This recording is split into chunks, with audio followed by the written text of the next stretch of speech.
It's only 9 verses from the first calling to the first crisis. The 12th chapter of Genesis begins. God says, Lech lecha, go forth. God promises Abraham prosperity and progeny. God establishes a covenant between them. And in the very next verse we read, there was a famine in the land, and it was severe. The irony: God promised Abraham's descendants this land, and the first thing we learn about it is that there's a famine in it. So Abraham and Sarah set out for Egypt, their first exile, and the crises just keep coming from there. Insecurity, infertility, infidelity. Some covenant Abraham receives. A life of trials and hardships. From the words Lech Lecha, his life is a journey from hard place to hard place. From our very first moments as a people, we are called to the hard places. The mission of a Jew is to walk towards what is difficult, what is real, what is human, not to shy away from this. The other mythologies of the ancient world were about gods and heroes, about perfection or the fall from it. But the Torah is a story about people who struggle with the messy stuff of life. The religious project calls us to the hard places. In 1957, Howard Moody got called to the hard place. He was in his first year as senior minister at Judson Memorial Church in Manhattan. A friend had referred a woman to him who was pregnant and seeking an abortion. She was a single mother of 3. The only provider they could find for her was way out in New Jersey, someone protected by the mob. When they arrived together, they were turned away because they didn't know the correct password. The experience was terrifying. It shook Moody to his core. In those days, abortion was outlawed almost everywhere in America, and women who did seek the service put their lives at great risk. Moody saw that the thousands of women dying from unsafe abortions in the U.S. were disproportionately poor women of color. He was particularly distressed by the trend where women with money and connections were able to get a friendly physician or psychologist to deem a pregnancy life-threatening, the only circumstances in which abortion was then legal. This was before there was a strongly articulated religious movement against abortion. In fact, in his 1973 book, Moody devotes little space to the morality of the procedure. For him, it was a matter of justice, a call to the hard place where women were in real need. Moody started to meet with other clergy, ministers, priests, and also a number of rabbis.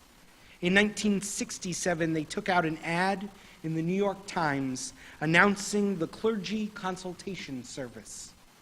Initially, 21 Jewish and Christian clergy offered to counsel women and help them find access to safe abortion services if they needed.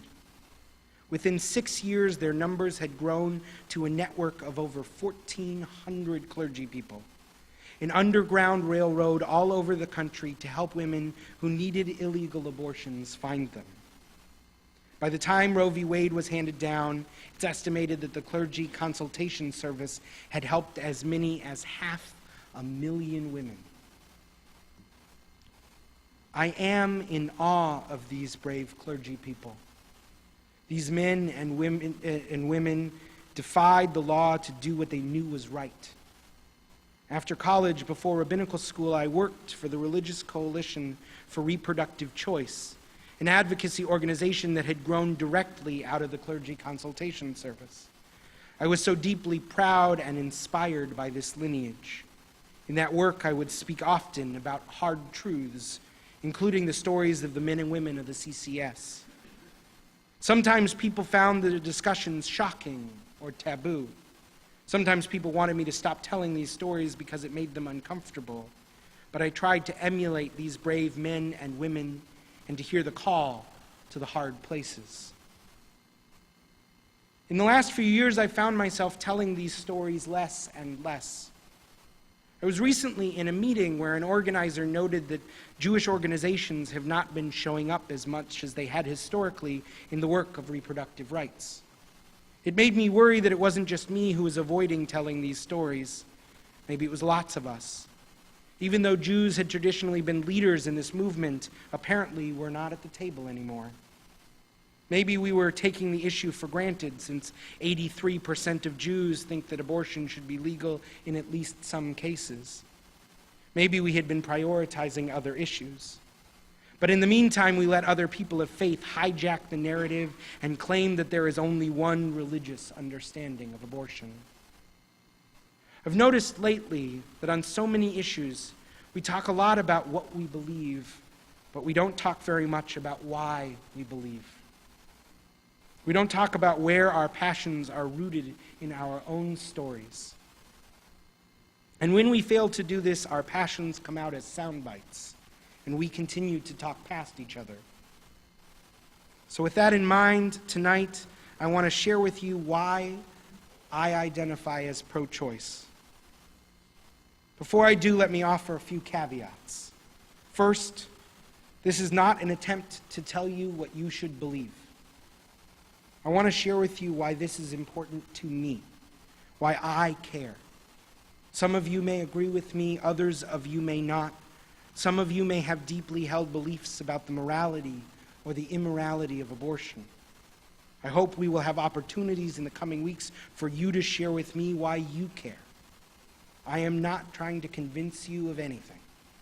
Rather, I want to open up a conversation by sharing some of my truth. Second caveat. I recognize that this is a difficult subject and it may touch on a lot of emotions for people in this room. I want to give space for that and even allow people to leave if they need to. The challenge of reproductive loss and infertility are real for so many people in this room, and I cannot and should not go further without naming that. But I want to talk about this because it is hard. I want to talk about it because talking about hard things is what we are here to do. Maybe it will make us uncomfortable, but the stories of our ancestors implore us not to walk away from the hard things in life, but rather to lean into them. Let me define what I mean by pro-choice. I think that the choice to end a pregnancy is one of the most difficult decisions a woman could ever make. But I trust a woman to make it for herself, for her body and her family. I am also pro-life. I want every baby to be born into this world wanted and loved and cared for. I want children to be able to thrive, and I trust women to know the circumstances that will result in this kind of life. With that said, I am pro-choice for 3 reasons. The first is religious freedom.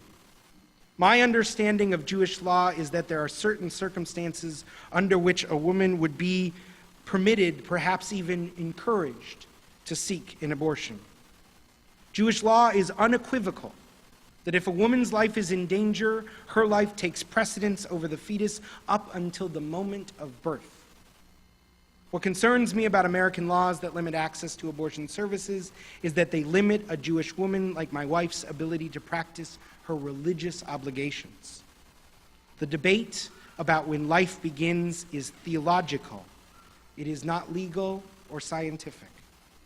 Judaism understands fetal life as potential life, valuable but not granted full human status until birth. When people legislate their religious understandings, they impose their beliefs on us. For me, this is a First Amendment issue. But perhaps more pressingly, this is a justice issue. Just like in Reverend Moody's day, laws that limit access to reproductive health services disproportionately affect poor women and women of color. If Roe v. Wade gets overturned and states begin to outlaw abortion, we would find that women of means will still be able to access these services. The poor and the marginalized would be forced to seek more dangerous, more deadly versions of what is otherwise an incredibly safe procedure. My Judaism teaches me that we are commanded to protect the vulnerable, the widow, and the orphan, and my belief in reproductive justice stems from this calling. But more than either of these reasons, I am pro-choice because my mother and my grandmother taught me to be. They taught me to be because in the early 1950s, when my grandmother was 19 or 20 years old, she found herself with an unplanned and treacherous pregnancy. She has given me permission to share her story with you tonight. She and my grandfather were living in Connecticut where he studied at college. They had not intended to start a family until he graduated. Around the time she accidentally got pregnant, she also contracted German measles, an illness that is incredibly hazardous to the fetus in the first 12 weeks of pregnancy. Her doctor was worried that the child would be at risk for congenital rubella syndrome, which can have devastating results for newborns. He and every single one of his colleagues urged her to seek an abortion, even though it was illegal. My grandparents were young and scared and far away from their families. But they also had means. They ended up in Boston, where they found a doctor who helped them find certainty. Even almost 70 years later, my grandmother can still hear him saying, "If you were my daughter, I would not let you carry this pregnancy to term." He brought her to the hospital, where they wrote on her chart that she'd had a miscarriage to obfuscate their illegal act.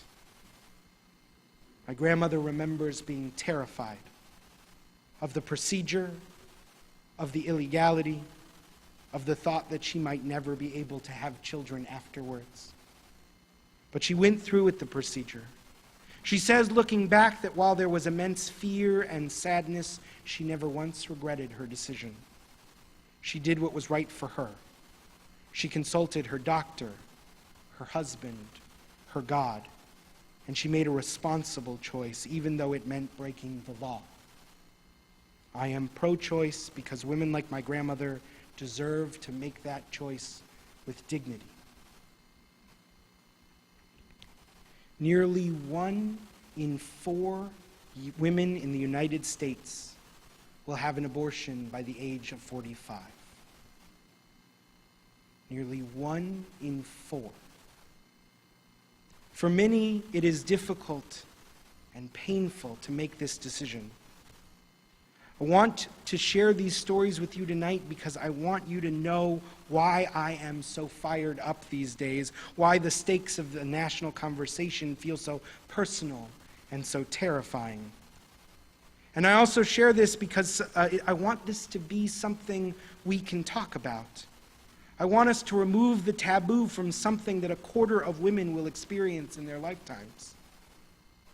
And I want us to talk about it in here, in this sacred space, because these choices are human, and because they are human, they are holy. I want to tell you these stories because I want you and your daughters to know that my office is a safe space for these conversations, that I am trained by the Religious Coalition in All Options Counseling, that all of our clergy's doors are open. And I tell you this because I want you to hold me to the highest possible standard. I want you to challenge me to be as brave as the women and men of the clergy consultation service, to speak out publicly against injustice and oppression. I want you to know where I stand so you can stand with me for the challenges we will face. We do not have to agree, but I hope we can find faith in going to the hard places together. I hope we can find courage in sharing our stories and telling each other why we care. Those of us who care passionately about this issue cannot afford to be silent. We cannot let others speak for us and convince the country that all people of faith are anti-choice. We cannot be afraid to speak of what is hard and what is painful. Like Abraham and Sarah, we are God's covenantal partners in embracing the difficulties that life will offer and giving strength and support to each other through them. We are called to go where people are in pain and suffering and to bring comfort and relief. We are called to go where there is injustice and bring a vision of a world made whole. On this Shabbat, I pray that we all heed the call of Lech Lecha, the call to the hard places. Shabbat Shalom.